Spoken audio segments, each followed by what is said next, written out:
Y'all thought I was gonna come from that side like I always do, right? Got him. Welcome back to the channel, everybody. We're here, we're reacting, we're back on the Eminem train. Last we left off before we took that little break, we were on Eminem's show.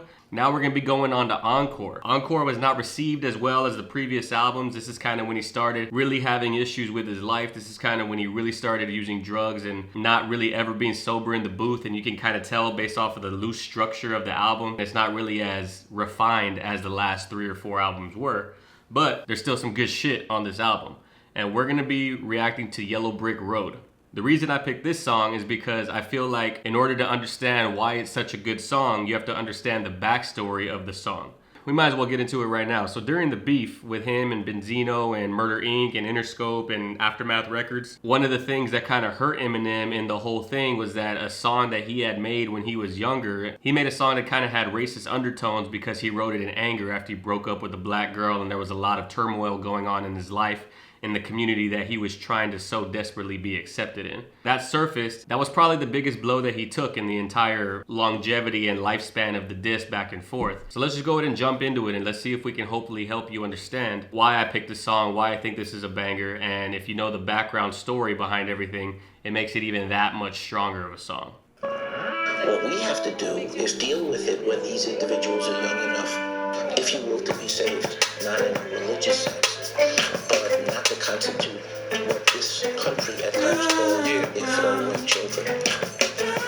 We seem to be approaching. So this whole intro, I'm gonna skip it just for time's sake because the song is kind of long, but it's really just talking about how we need to be better than our parents before us, that we need to be saved and we need to not throw away the children and their future. The intro ties into the whole racial theme, the racial tensions that are in this song. Alright, come on, let's cut the bullshit enough. Let's get it started. Let's start addressing this issue and open it up. Let's take this shit back to the basement and we can discuss statements that's made on this tape and its whole origin of. See, so right there, he's already bringing it up. He's saying, come on, let's cut the bullshit enough. Back when this album was released, this was a hot topic. Everybody was talking about the song that Eminem wrote that had semi-racist undertones, that was racist in its intentions. So he's saying, let's cut this bullshit enough. Let's just stop with all the rumors and let's just address it and open it up. Let's talk about the tape and the whole origin of. The music that we all know and love, the music we all enjoy, the music you accuse me of trying to destroy. The music that we all know and love, the music that we all enjoy, the music you accuse me of trying to destroy. People love this music from black to white to Hispanics like myself to Asians to basically all over the world. Hip hop, if I'm not mistaken, is the #1 genre in the world of music, but he's saying the music you accuse me of trying to destroy. He's talking directly to Benzino in the Source magazine, which is where the magazine that Benzino owned at the time, saying that he's trying to destroy this music by making racist remarks within the music that black people had created. When obviously that's not really the intention of Eminem. It doesn't really take too much brain power to understand that it's almost impossible for him to have a racist bone in his body. Let's rewind it to 89 when I was a boy on the east side of Detroit, crossing 8 Mile in the war in the hit territory. I like to share a story. This is my story and can't nobody tell it for me. He wants to take it back to 89. He likes to tell a story. This is his story and can't nobody tell it for him. I'm gonna tell you the story of why I made that tape to clear the air, to get all the bullshit out of the air. I'm tired of all the rumors. Let's just go ahead and put it on the table and see what we got. Let me tell you what it really was and why this existed. It's still no excuse, but at least you can hear it direct from the horse's mouth or whatever the hell that saying is. I think it's the horse's mouth? Ass's mouth? Whatever.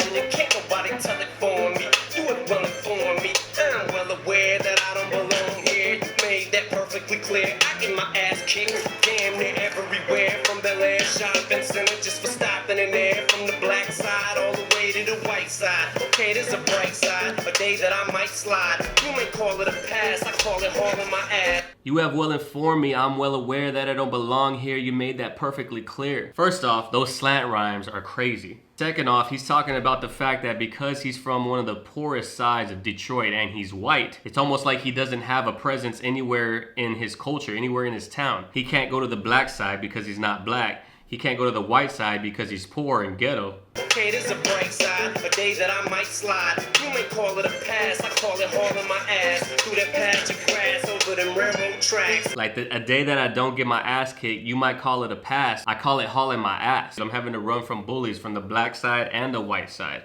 So let's go back, follow the yellow brick road as we go on another episode. So journey with me as I take you through this nifty little place that I once used to call home sweet home. Journey with me as I take you through this nifty little place that we once used to call home sweet home. Let's go back, follow the yellow brick road. Wizard of Oz, just like Dorothy, she followed the yellow brick road to get to the Emerald Castle. But he's saying it kind of in like a sarcastic manner. Let's follow the yellow brick road backwards so you can take a look at this nifty little place that I once used to call home sweet home. It's not home sweet home. He's saying it in an ironic fashion. Let's take a real journey back and see what it was. On the streets so much they call me a drifter. Sometimes I'd stick up a thumb just to hitchhike, just to get picked up, to get me a lift up. 8 Mile and Van Dyke, still a goddamn bike from somebody's backyard. Drop it off at the park, that was the halfway mark. To me came back to walk back to her mama, some traumas. After dark, to sneak me in the house when I'm kicked out my mom's. See, so he's just giving you a visual on the whole second portion on this bridge. He's just giving you the visual of what it took for him every single day just to get home or just to get to Kim's parents' house. He had to steal a bike, he had to take a bus, he had to hitchhike, do all this shit. He didn't grow up in fucking sunshine and paradise. All this animosity is building up every single day from just having this rough ass life. That's about the time I first met Proof, the goofy Gary on the steps at Osborne, handing out some flyers. He was doing some talent shows at Centerline High. I told him to stop by and check us out sometime. He looked at me like I'm out my mind, shook his head like white boys don't know how to rhyme. I spit out a line, rhyme birthday with first place, and we both had the same rhymes that sound alike.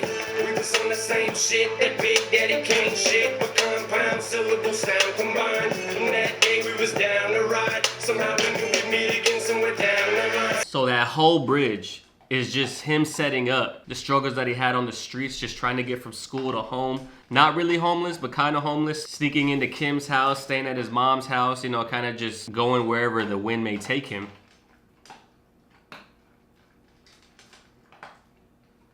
You hear that shit? It's like she knows I'm making a video and wants to interrupt my shit. You know goddamn well she don't chew with her mouth closed.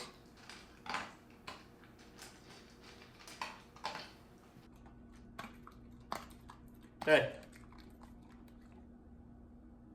You done or what? Don't mind me. Just trying to record a video and shit, no big deal. You good? Can I record again?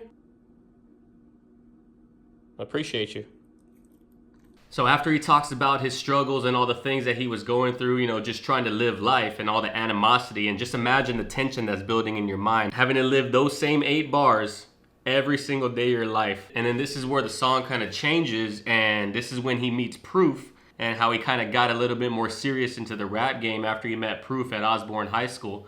And he spit out a rhyme because they didn't believe that he knew how to rhyme. Spit out a line and rhyme birthday with first place. The reason that that was important back then, and the reason it shocked people that he was able to rhyme like that, was because rap was in its very early stages, and complex rhyme and compound syllables and slant rhymes and rhymes within bars didn't really exist at that point. Big Daddy Kane was one of the originators and the pioneers of that type of rhyme scheme, that type of swag and smoothness when it came to the actual flow itself. So he says from that day we were down to ride, and this is like, he feels like he's coming up. He's coming up, he's coming into his own person. He met Proof, we could really do this rap thing together, and then we get back into the hook. The hook's the same thing, so we're just gonna skip that. The whole first portion of the song, the first verse and the bridge, they're just setups to kind of help you understand the context of where we were in his life and how he got to be where he was at. My first year in 9th grade, can't forget that day of school. It was cool till your man MC Shan came through and said the Puma's the brand, cause the clan makes troops. It was rumors, but man, goddamn, they flew. Must have been true because man, we done banned they shoes. I had the new ones, the Cool J, Ice Lamb, Sway too, but we just threw them in the trash like they yesterday's news. Guess who came through next? X-Clan debut, Professor X. All right, so there was a lot right there that if you don't know the history behind hip-hops and disses between different rappers in the 80s and 90s, you don't know what's going on. First year in 9th grade, can't forget that day of school. It was cool till your man MC Shan came through. So MC Shan was a rapper who I believe had beef with LL Cool J. He said the Puma's the brand, like the brand that we should be wearing, the brand that we shouldn't be endorsing is hot shit. because the Klan, the Ku Klux Klan, makes Troops, which was another hot brand at that time. And he said it because LL Cool J was wearing Troops at the time, and they had this beef going on back and forth. He was saying it to try to discredit LL Cool J, but in the end, he actually almost basically ended an entire company based off of a rumor that wasn't even true. The Klan had no ties to Troops footwear or Troops athletic wear. And that's why Eminem says they was rumors, but man, goddamn, they flew, must have been true. The rumors were flying around like crazy. It might as well have been true, even if it wasn't. And it must have been true because everybody banned they shoes like nobody was buying them anymore. But we just threw them in the trash like the yesterday's news. That's a dope line. Like, threw them in the trash like the yesterday's news, because technically they are, because Puma came out on the rise, but also literally yesterday's newspaper. And then guess who came through next? X-Clan debuted. And X-Clan was a group that was very racially charged and very black power at the time.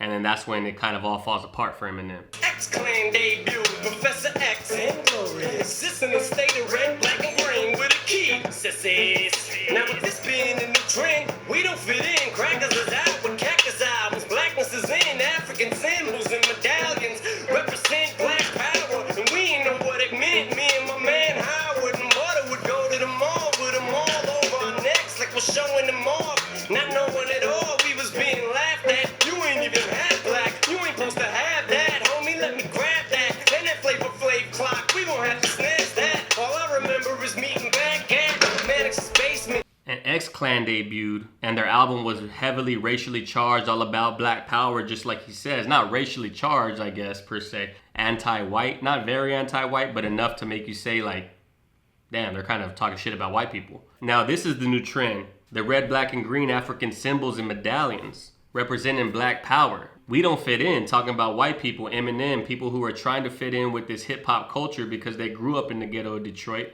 and that's what they see every day, and they want to be a part of it. They want to be about it. Crackers is out with Cactus albums. Blackness is in. The Cactus album was an album released by a duet, I believe, or a group of white rappers that was seen as like, it was actually seen as a good album at that time.